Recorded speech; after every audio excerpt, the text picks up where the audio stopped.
यहाँ तक मैंने इमाम हसन हुसैन की औलाद इमाम ज़ैनुल आबिदीन से आगे वाले जो लोगों का इमाम दावा इमामत है, मैंने उनको छेड़ा नहीं है।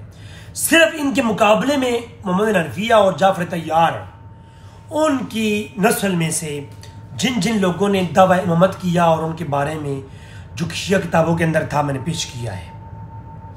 अब आते हैं इमाम हुसैन की औलाद अली इब्न हुसैन ज़ैनुल आबिदीन की औलाद ज़ैद इब्न अली इब्न हुसैन इमाम ज़ैनुल आबिदीन के बेटे ज़ैद के मुतल्लिक़ बेशुमार फजीलतें हैं।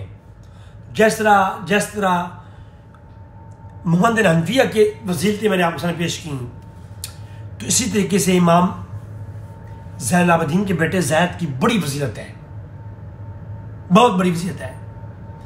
बल्कि यहाँ तक इमाम अलैहिस्सलाम ने कहा है कि मेरे बेटे के इमाम हुसैन अलैहिस्सलाम ने नकल किया कि जनाब रसूलुल्लाह सल्लल्लाहु अलैहि वसल्लम ने मेरे शाने पे हाथ रख कर कहा कि ऐ हुसैन, तुम्हारी सुर्ब से एक फर्जंद पैदा होगा जिसका नाम ज़ैद होगा। वो मजलूम कत्ल कर दिया जाएगा और क़यामत का दिन आएगा कि वो बेहिसाब जन्नत के अंदर दाखिल कर दिया जाएगा। ठीक है, तो ये मुल्ला बाकिर मजलसी बिहार अनवार के अंदर ये लिखते हैं कि जनाब ज़ैद का मकाम ये है, और अयून अखबार के अंदर भी ये वाक्य मौजूद है कि तो कहा कि जी तुम इमाम हुसैन, तुम्हारी सुर्ब से एक ज़ैद नामी शख्स पैदा होगा, और जो बज़ाहिर साहब किताब जान। अब असूल काफ़ी की दो रवायतें हैं इमाम में। एक है कि फ़िरका ज़ैदिया में इमाम जाफ़र सादिक के होते हुए इमाम ज़ैद बिन ज़ैनुल आबिदीन ने ऐलान इमामत किया, और बिहार अनवार के अंदर भी इस बारे में है तारीख़ अली इब्न सज्जाद की चैप्टर में। और जो है ये एक तवील बहस है असूल काफ़ी के अंदर भी, तो ये मैं फिर पढ़ूंगा इंशाअल्लाह। मेरे सामने असूल काफ़ी की ये आखिरी रवायत पढ़ के मैं आज के चैप्टर क्लोज करूंगा।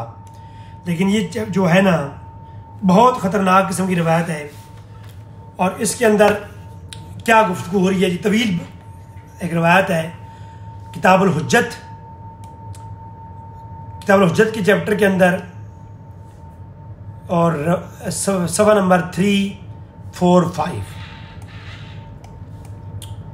कहते हैं जी कि इमाम जाफ़र मस्जिद से निकले, बहस मुबासा हुआ, कुछ कैदी बन के आए, कुछ मुद्दत हम मुंतज़िर अवाल रहे। फिर मोहम्मद बिन अब्दुल्ला जो है जाफ़र तैयार की, मैंने पहले अर्ज़ की कौन है, जाफ़र तैयार की औलाद में से हैं, उन्होंने खबर दी कि उनके बाप और उनके चचा का कत्ल हो गया है और मंसूर ने करवा दिया है। अब सवाल पैदा हुआ कि इमाम कौन होगा। उसके बाद मोहम्मद बिन अब्दुल्ला ने ज़ाहिर होकर के लोगों की अपनी बैत की दावत दे दी। यानी जो मोहम्मद बिन अब्दुल्ला हैं, इन्होंने क्या किया है, इन्होंने अपनी इमामत की दावत दे दी, अपनी इमामत की दावत दे दी कि मेरे हाथ की बैत करो। अब फिर झगड़ा चला, कुछ लोगों ने आगे बैत की, कुछ लोगों ने इनकार किया। इंसारी भी थे उसमें, और गैर आले बैत और बैत सब कुरैशी भी थे।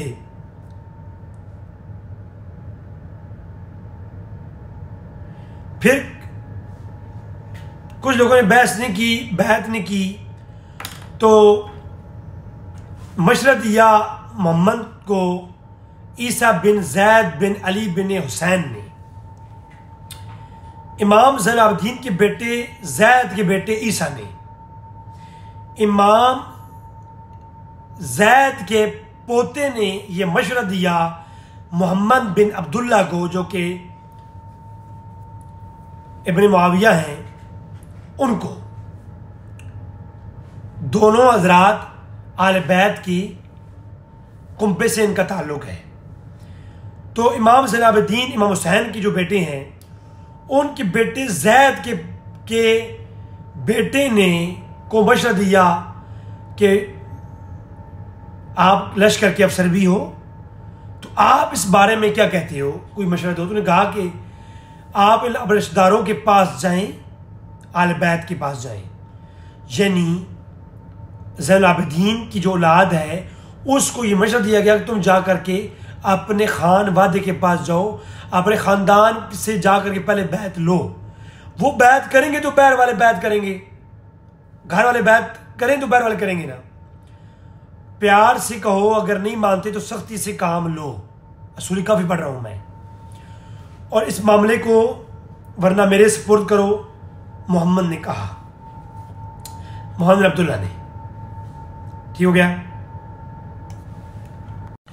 फिर मोहम्मद अब्दुल्ला ने कहा कि भाई ए ज़ैनुल आबिदीन, ज़ैद बिन ज़ैनुल आबिदीन के बेटे, तुम जो चाहो कर सकते हो, तुम्हें इख्तियार है। तुम क्यों ना पहले अपने अहले बैत के लोगों के पास जाकर के अपनी फैमिली से पहले बैत लो। लिहाजा वो इमाम जाफर सादिक के पास उन्हें इरादा हुआ। तो कहा कि जाकर सबसे पहले इमाम जाफर सादिक से बैत लो अपनी, ताकि तुम्हारा रोब बने और लोगों को नजर आए कि तुम कैसे हो। तो कहा कि जब तुम इमाम ज़ैनुल आबिदीन के पड़पोते, उनको ये कहा जा रहा है कि जब तुम जाके इमाम जाफर की बैत लोगे, प्यार से ना माने तो सख्ती से लो।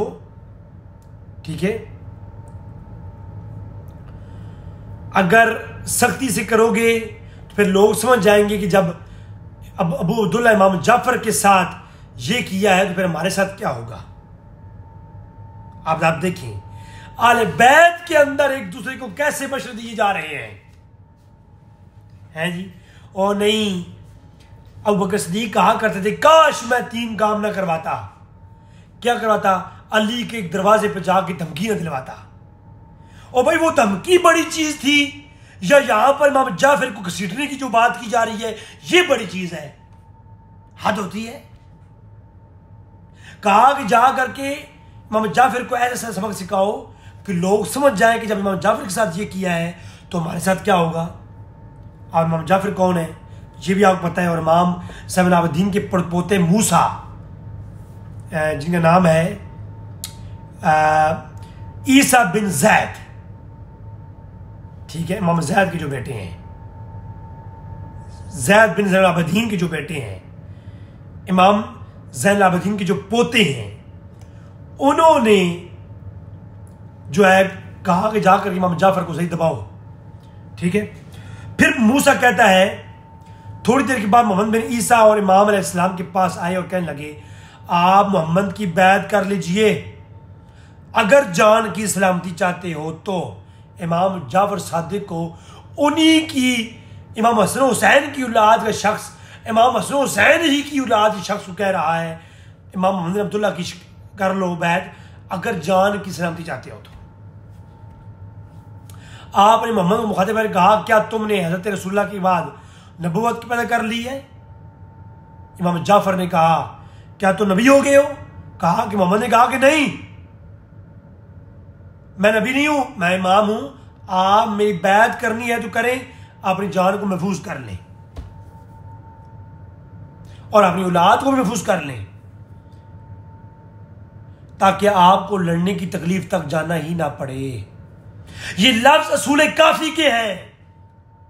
और इमाम ज़ैनुल आबिदीन के पोते इमाम मोहम्मद बिन अब्दुल्ला के लिए ये लफ्ज इमाम जाफर को कह रहे हैं।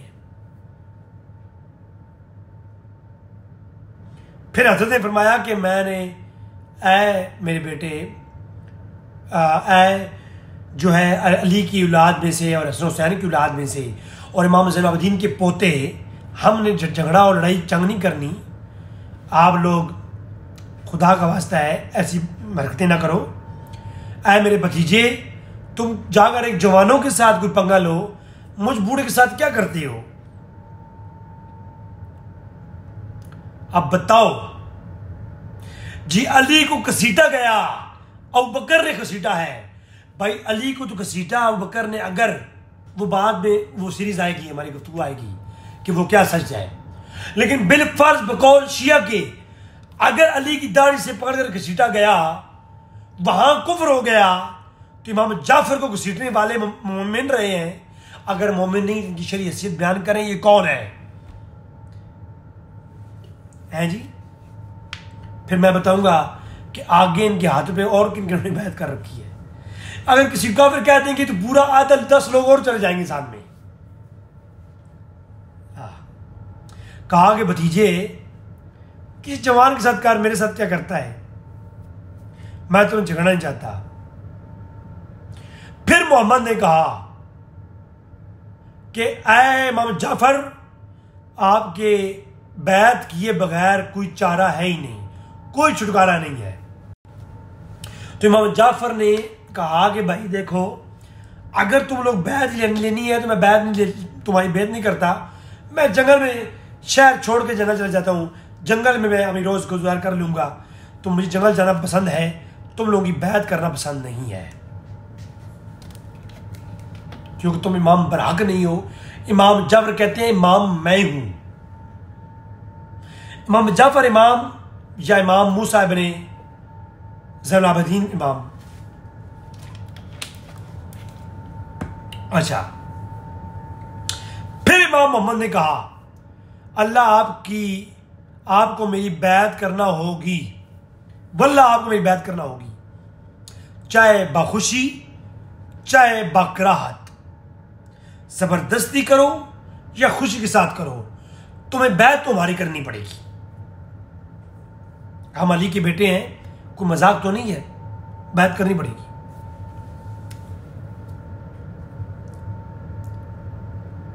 फिर जब उन्होंने मजीद इनकार किया तो सख्ती की और मोहम्मद ने कहा कि कैद कर दो इनको। तो मोहम्मद जाफर को कैद किया गया। ईसा इब्न ज़ैद ने कहा कैद खाना खराब है। इमाम ज़ैनुल आबिदीन के पोते ने कहा कि कैद खाना खराब है, ख्याल करो इमाम जाफर भाग ही ना जाए कहीं। है जी, मेरी नहीं है, बूढ़े के लफ्ज है। मैं आले बैत और किसी की शान में गुस्ताखी नहीं कर रहा, मैं वो पढ़ रहा हूं जो लिखा हुआ है। सिर्फ समझाना चाहता हूं कि अगर अंगूश तनकीद उधर उठाओगे तो ये सारी उंगलियां आपकी तरफ है जी। तो कहा ईसा इब्न ज़ैद ने कि कैद खाना खराब है, ताला लग नहीं सकता, कहीं ये कैद खाने से भाग ही ना जाए। तो इमाम अलैहिस्सलाम हंसने लग गए। ला खौल वला कुव्वता इल्ला बिल्लाहिल अलीय्यिल अज़ीम, क्या तुम मुझे कैद करना ही चाहते हो? तो उसने कहा कसम है उस जात की जिसने मोहम्मद को नबूवत दे करके हमें मोहम्मद की औलाद में इज्जत बख्शी है। इमाम जाफर को ईसा इब्ने ज़ैद इब्ने ज़ैनुल आबिदीन कह रहे हैं कि अल्लाह ने हम आपको कैद करेंगे इमाम जाफर, कसम है उस मोहम्मद की जिसको अल्लाह ने नबूवत दी और उनकी औलाद में हमें इमाम ज़ैनुल आबिदीन की औलाद को इज्जत बख्शी है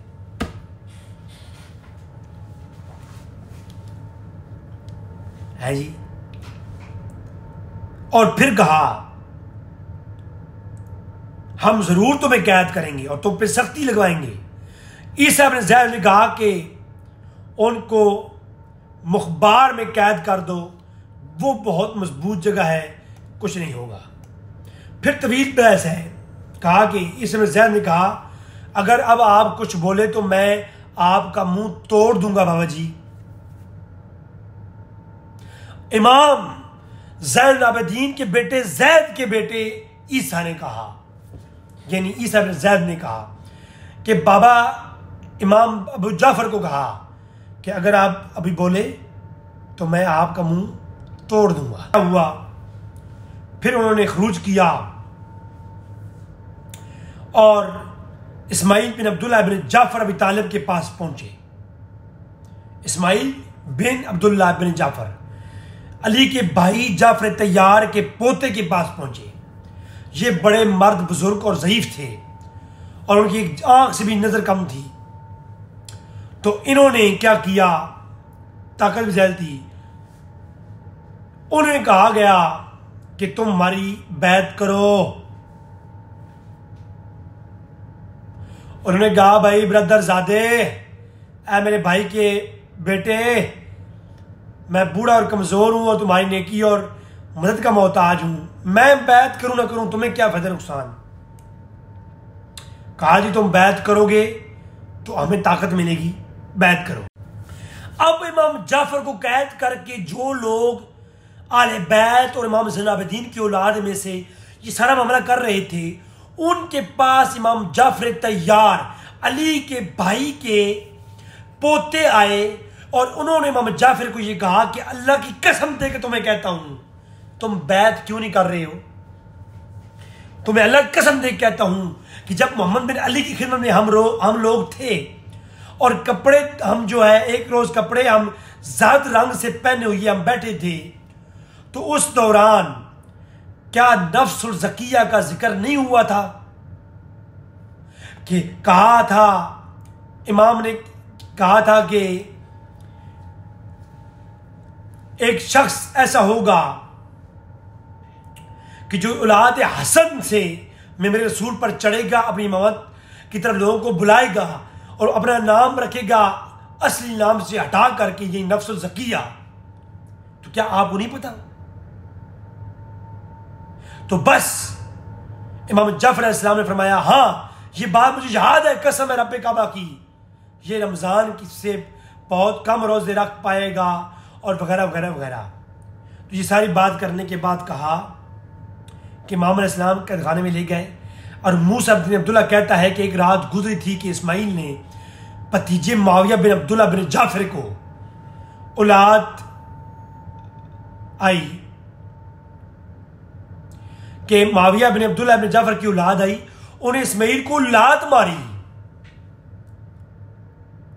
जाफर तैयार की पड़पोते उनकी औलाद आई और उन्होंने इस्माइल को लात मारी। यानी इस्माइल से मुराद कौन? पीछे में जिक्र कर चुका हूं, इस्माइल बिन अब्दुल्ला बिन जाफर, ठीक है। यानी चाचे दोनों अब्दुल्ला के, एक भाई इस्माइल दूसरा मुआविया, दोनों जाफर तैयार के पोते हैं। अब जाफर तैयार के पोतों में आपस में झगड़ा और कहा कि मुआविया की औलाद आई और उन्होंने आके अपने चचा को लात मारी और घूंसों से मारा, हत्ता कि चचा मर गए।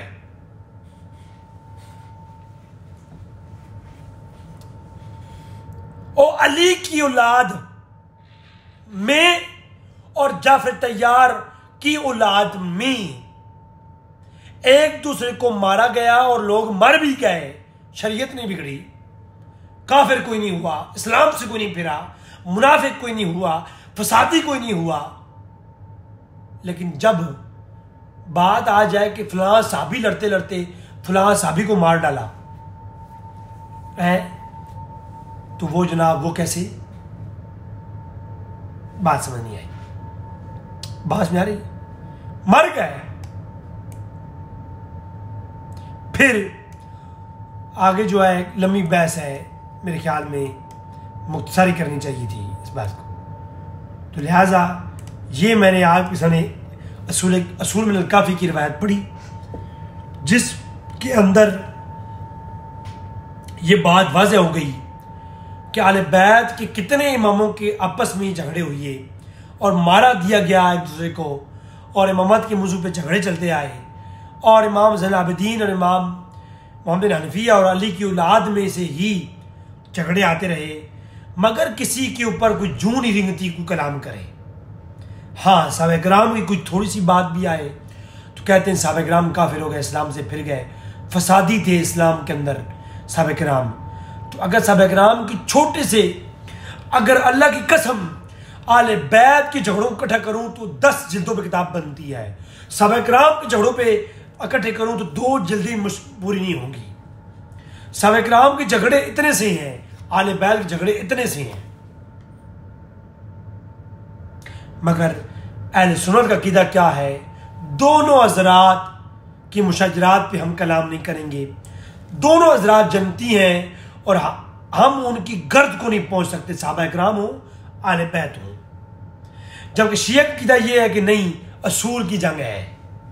कोई असूल के अंदर अबू बकर भी आ गए, कुरान के असूल के अंदर अबू बकर भी आ गए तो वो भी गए, वो मुनाफिक हो गए आले बैत की गुस्ताखी करके। तो जो आले बैत के अपने ही गुस्ताखी करते रहे, इनके बारे में क्या ख्याल है? जवाब का इंतजार रहेगा।